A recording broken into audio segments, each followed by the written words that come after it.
blabbering on.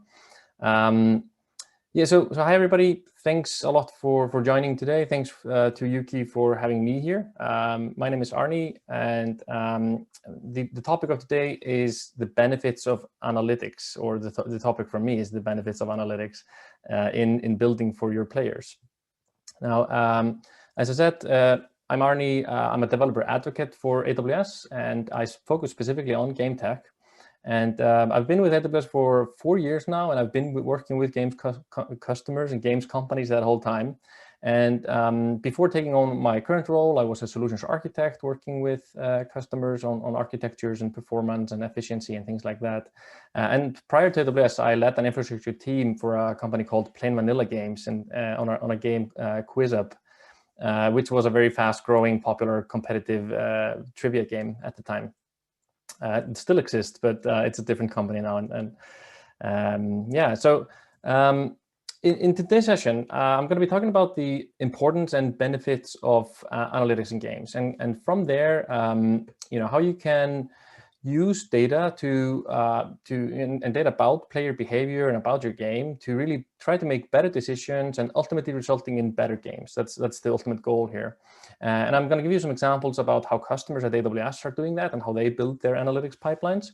And perhaps most importantly, I'm going to be talking about the why and the how. So why are analytics so important? What are the benefits of using analytics in games? How can you get the most value for your time and for your effort? And so related to that, I'm going to tell you at the end about the games analytics or game analytics pipeline solution, as it should be called, which is a ready-made open source template that you can use to get started really fast doing this kind of stuff on AWS. All right, so games today, they collect a lot of information, right? And this is similar to other apps and other web applications. And all of these apps today, they collect a lot of information about their users and the usage of their users, how the users are using the applications and the games. Where people are clicking and kind of what they're doing, how they're being used, but specifically in the case of games, where are players going? Where are they traveling in the maps? What are they interacting with? What are they buying, or potentially what are they looking at but end up not buying, and so on. There's an endless amount of things that you might want to look into. But just to give you kind of a feel for the amount of data, I actually love pulling up this example from Epic Games about Fortnite. So the amount of data that a game can generate is staggering. And Epic Games, they use a variety of AWS services to power the ingestion of all of their analytics and the processing of real-time data for Fortnite. And they collect data from several systems, including game servers, game clients, online systems, backends, the launcher application, and so on. So it comes from various directions. And then they use that data to do anything from looking at service health, detecting outages within ISPs or internet service providers, validating tournament results, giving out prizes, basic KPIs that they have, and of course analyzing their games to make the games better.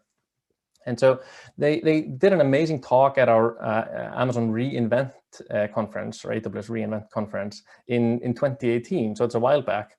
But Epic Games director of platform, Chris Dills, shared some of the numbers that I'm going to show you here. So at the time, they were peaking at 125 million events per minute. And they had a 35 petabyte data warehouse for these kind of data analytics data. And they were adding 5 petabytes of data per month. And so this is from 2018. So you can imagine what they're doing today.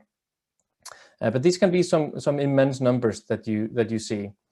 And analytics is a very common topic. So as I talk to games companies, whether they're big or small, this comes up all the time. So, and wherever these companies are in their journey, whether they've released games or they're working on some upcoming titles, if it's mobile, multiplayer, single player, free to play, so on, it doesn't matter.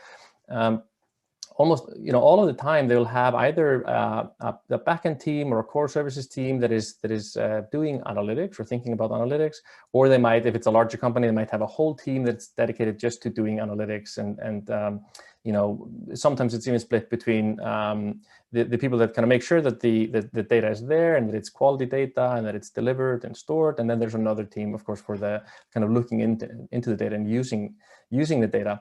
But I haven't met a single company that isn't either running an analytics pipeline or planning to run one or working with a third-party solution to set one up for their game.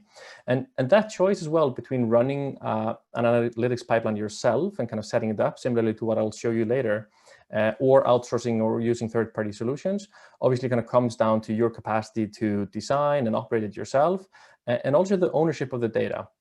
It's something that I see as being quite important for many of our customers, that they really want to own their own data. They want to make sure that they are in control of all of the data.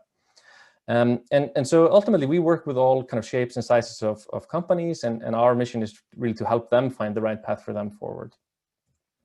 And so let's start looking at the why. So, game studios and publishers, they have a large emphasis on this and having robust data collection and having analytics pipeline set up for the titles. But why is it so important? Like, what are the benefits and what's the goal of doing analytics?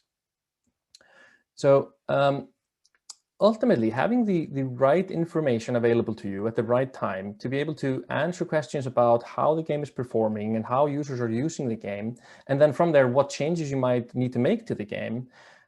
If you have that information, if you're able to answer those questions, then you can create more engaging games.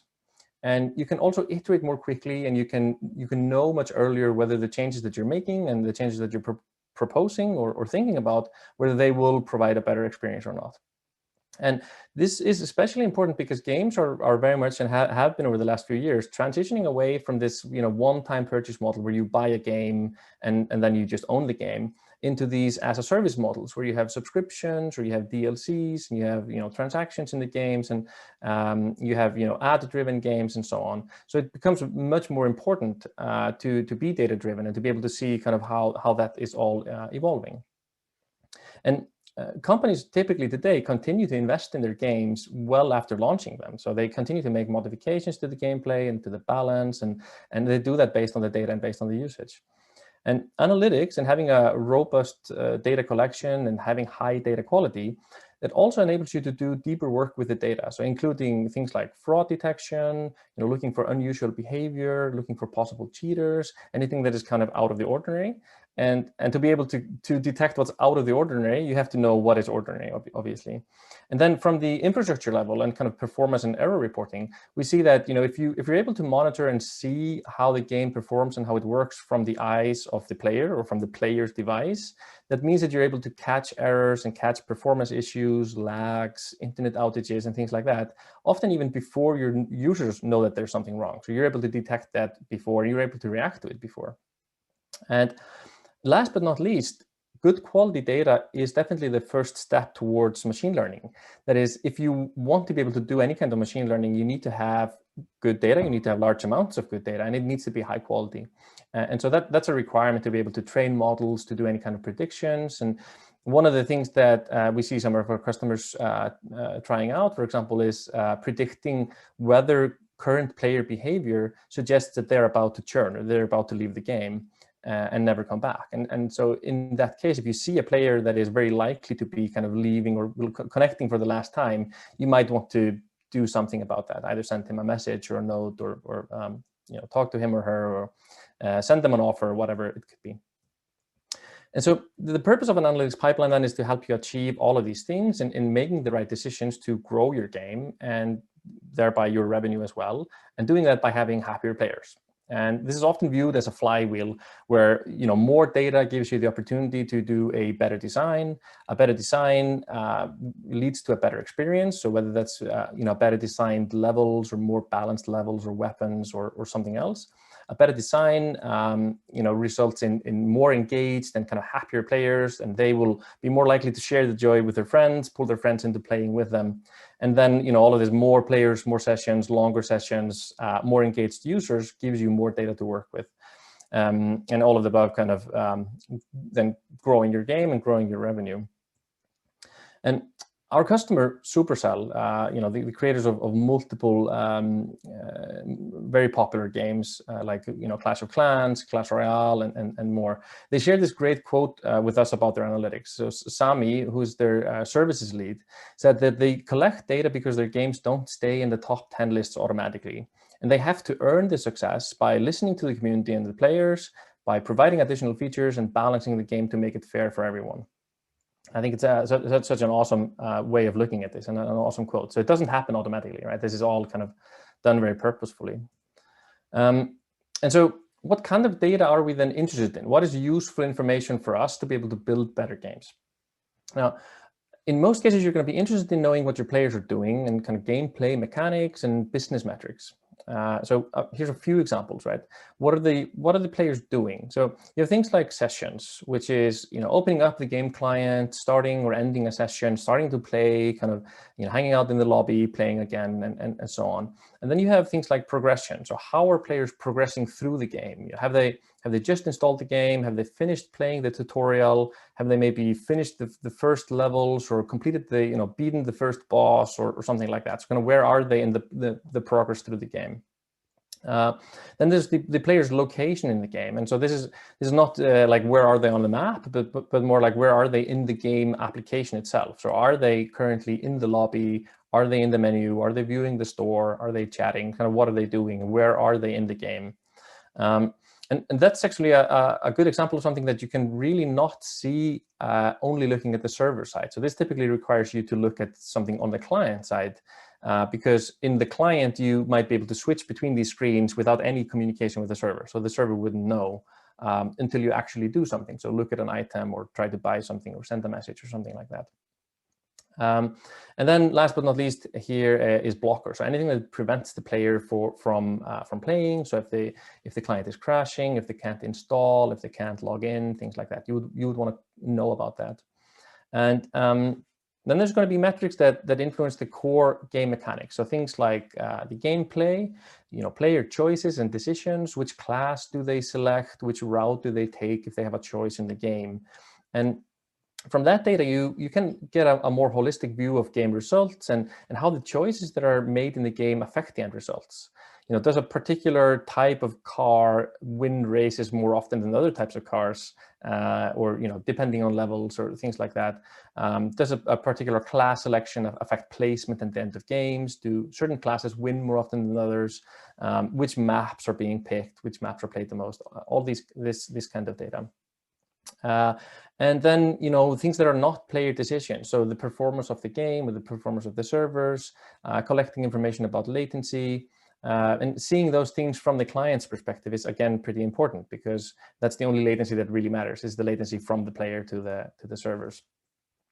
And then you're able to also derive additional metrics from this kind of telemetry. So things such as daily active users, how many users or how many unique players have played the game in the last 24 hours, how many weekly active, and you can measure monetization compared to the daily active users and so on. And then obviously churn and retention. So these are just kind of examples of some of the things that you might want to be measuring or trying to answer. And there's a certain kind of set of information that should be all included in any kind of event or any kind of analytics stream that you have, including who is the user if they're logged in, what was the action that they were taking. You should have a unique identifier in the packets that you're sending, so that you're able to deduplicate if something requires that. There should be a timestamp for when this happened and so on. All right, and it's often said also that data has a shelf life. And so when you're working with all of this data that you need to derive some insights from, you'll see that data loses value very quickly as time progresses. And certain decisions that you might want to make, so certain kind of time critical decisions, need the data to be real time or very close to real time. So if you want to react to something that is happening right now, right, then you'd need to have some sort of pipeline that allows you to have that kind of insights. And then other types of data and other types of information is more used for batch analytics. So maybe you want to do a report at the end of the week or at the end of the month, which kind of goes through the month's worth of data. And typically our customers have built analytics pipelines that kind of have two different paths. So one for for each of those routes, one for the real-time data and another one for the kind of long-term storage in an optimized format to be able to go back to the data later. And so when games companies start implementing analytics, it can be really easy to fall into the trap of collect everything. Like, we want to know about everything that happens in the game to anybody who's playing the game. And this, while this sounds like a great way to future-proof yourself, to be able to answer any type of question in the future, this can quickly become a lot of data. And while there are technologies to manage lots of data, data warehouses, data lakes, and such, this is still and can be very wasteful. So both in terms of storing all of this data that you may or may never ever use, and also in terms of processing the data as it comes in, and really kind of digging through the data and finding what you want to answer. So you should take care to think about what data matters to you, and from there, what would be good to collect. And one of the ways that we talk about this, a good way to do this and think about this, is to start with the questions that you want to be able to answer, and then think backwards from those questions to figure out what is the data that you need to be able to answer them. And so you can kind of sort of formulate this as you create the question that you want to answer, you create a hypothesis about what could be a possible explanation or a possible way to answer it. What is the data that I need to be able to answer that particular question or that particular hypothesis, and then you can start collecting that data and so on. So you'll have a more kind of defined approach to what you collect and why. So I'm going to take an example that I often use from the game Breakaway. So we have some questions that we want to get answers to, and sometimes we have to think a little bit beyond the most obvious questions. A question like, do users like the game, or does this particular user like the game, or how can I avoid people leaving the game? These are questions that are very hard to answer. Like, there's no data that you can collect which tells you whether the user likes the game or not, unless you directly ask him, do you like the game, right? You could do that. But these, you'll need to kind of break this into something that can be measured based on either actions of players or inactions of players. So something that they do in the game or something that they don't do in the game that you can measure. But you can come up with a hypothesis, and you can then try to answer that hypothesis with data. So let's continue the example in Breakaway. So Breakaway is a 4v4 team battle arena game. And this screenshot here is from a map called El Dorado in Breakaway. And so there's an object in the middle of the map, which is called the relic. It's in the center of the map. And the goal of the game is to pick up the relic. It's kind of a catch the flag type of thing. It's to pick up the relic, carry it to the opposite team starting point, which is called a relay. And here you're looking at a warrior standing at his or her own relay. And then on the sidelines, I'm not sure if the picture is clear enough, but there are some power-ups on the sidelines as well. And so you can come up with a hypothesis, which is that for a fun gameplay, and we'll maybe put an equal sign between fun and balance. So for a fun gameplay, it should be balanced gameplay. And ultimately, that means that there should be a distribution in this map where deaths happen or where people are being killed. So the hypothesis is that if the kills are happening all over the map, kind of equally distributed all over the map, then the map might lack variety, might lack something that pulls you to a specific location and something that is interesting in the map. Likewise, if like everything happens in one place only, then perhaps the power-ups are way too powerful, or the rest of the map is just not interesting at all, and people just end up camping around that one spot. So the ideal scenario would be that most of the deaths happen kind of in the center of the map around the relic. And as the teams try to grab the relic and move it over. And then some deaths will happen around the power-ups as people try to grab those. And then people can also fall off the edges of the map. And we think that if we would have this scenario, and this is something we can measure, if we have this scenario, then this will be a balanced map, and we'll believe that it's a good one. And so here's an example of some telemetry that we could send from the client. So this is a JSON formatted object, which has a unique identifier for the event. It's what is happening. It's a player death. When did it happen? In which map did it happen? And then there's coordinates, X and Y coordinates of where did that death happen. And then For Breakaway, the team built an app to generate this heat map. So this is looking on top of the map Eldorado, and they're generating a heat map from the data that they have collected into a database called Redshift in Amazon.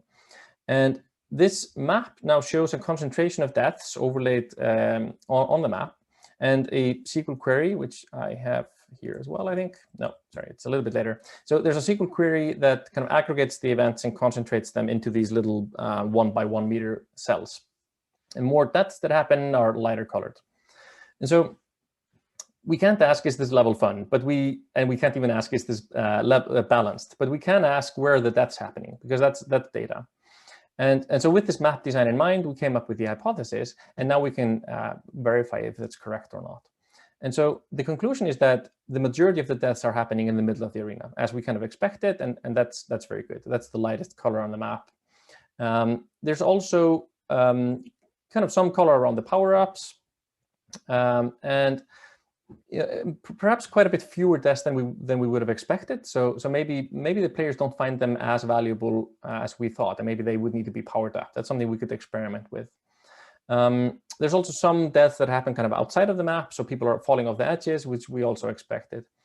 And here's the SQL query or kind of sudo SQL query that would be used in the database to generate the data to color a map like this.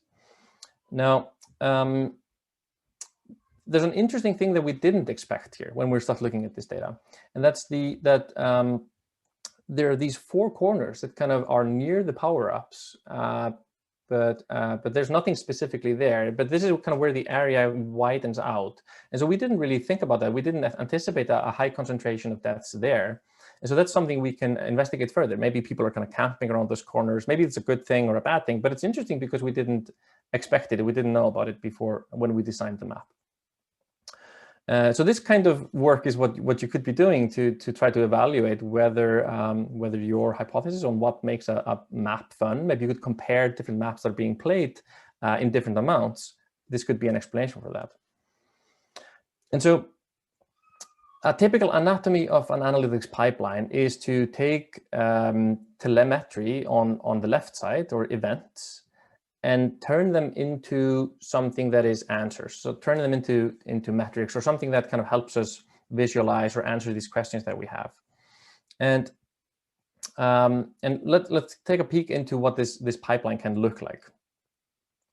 So in general, this pipeline has 4 high-level steps. The first step is to ingest all of this data, to collect all of the data. The second step is to store it somewhere. So we need to store it so that we can come back to it later, do reports, answer questions, things like that. Quite often there's a step which is to process the data further. So maybe take it from the format that the client sends and make it into a more efficient format, or something that kind of takes less space or is easier to search through, or something like that. And that, last but not least, we want to be able to consume the data, or to visualize the data and kind of get some value out of it. So that's kind of the whole pipeline. And most analytics pipelines that you see follow these steps. And so traditionally, setting something like this up has been, very difficult and tricky, and it's tricky to scale and so on. But it's a core focus for AWS and has been for multiple years to build solutions that help customers, remove those challenges and be able to really do this by combining some of the services that we have. And I won't go through all of this, but AWS has a large suite of services for analytics, which, the purpose there is to allow developers to focus on building applications instead of managing infrastructure. And so this includes, business intelligence, machine learning services, various analytic services, different database types, services to help you set up data lakes, for example, to store large amounts of data. And this is very different than just paying for a complete packaged analytics offering, because you're totally in the driver's seat for all of these components here. How do you want this to be designed? What do you want the data formats to be? Which other tools, which third-party software do you want to use, and kind of which requirements does that have? So you have all of that flexibility when you build this yourself, as well as you own the data and you control who can access the data. Yeah, actually, I'll skip over Kinesis, but Amazon Kinesis tends to be a service that is kind of at the heart of these analytics pipeline. But let me skip over that for now. So what's the right approach for you to get started? There are definitely a few options here. There is, you can build your own completely if you have the expertise, and if you know how to use these different services. You can build your own analytics pipeline. You can also start from one of our reference architectures. So we have a number of reference architectures that are published that show you how to combine the different components and how to create the pipeline that you need. The one that I really wanted to point out here is the I need to correct my slides. The game analytics pipeline solution, which really is a solution that is deployable in minutes and can help you really just kind of get started and get a feel for this very, very fast. So let me dive into that a little bit for my last minutes here. So this is a solution that was published in May 2020, and I think it received an update in October, November 2020. And it's a solution that was created by a team of solutions architects and technical account managers in AWS that work with some of our largest games companies. And they, they had kind of collected all of the best practices and the good things that they were seeing from those customers and created this deployable unit from that. And so the solution includes everything that you need to get started in terms of a template that you can download and then deploy using that template. So it's a CloudFormation infrastructure as code template. You can use that template to deploy a fully functioning pipeline. It also has a deployment guide that kind of takes you through all the setup and all the steps that you need to go through. It has a reference architecture that shows and describes how the pipeline works. And it has a developer guide for those that want to modify it and just use it as a base. And the whole solution, since it's just a template, so it's not a service, it's also open source. So you're free to take that template, modify it, use the pieces that you like, take out the pieces that you don't like or don't need, and so on. And the solution covers these 4 steps here. It covers the streaming data ingestion, so how to it sets up a Kinesis stream to be able to really collect all of the data coming in from all of these different clients and all of these different sources, and loads that data in an optimized format into a data lake, which is also set up as a part of this. It also supports this real-time streaming mechanism where you can do real-time analytics on the data as it comes in. And then you can either have a dashboard to visualize that or have alerts that you get if something happens that is out of the ordinary. It integrates with a data lake, as I said, using AWS Glue. And it also allows you to immediately kind of start exploring the data. And it comes with sample queries, sample visualizations, and so on, using Amazon Athena and QuickSight, as well as supporting other tools. So let me see here. This is the architecture that it sets up. So this is going to look quite complex when you see all of the different components. So it's not as complex as it looks, but these are kind of the different components for the different parts of the pipeline. So for the far left side is all of the different data sources that you might want to be collecting from. Then you have the event stream where all the events come in.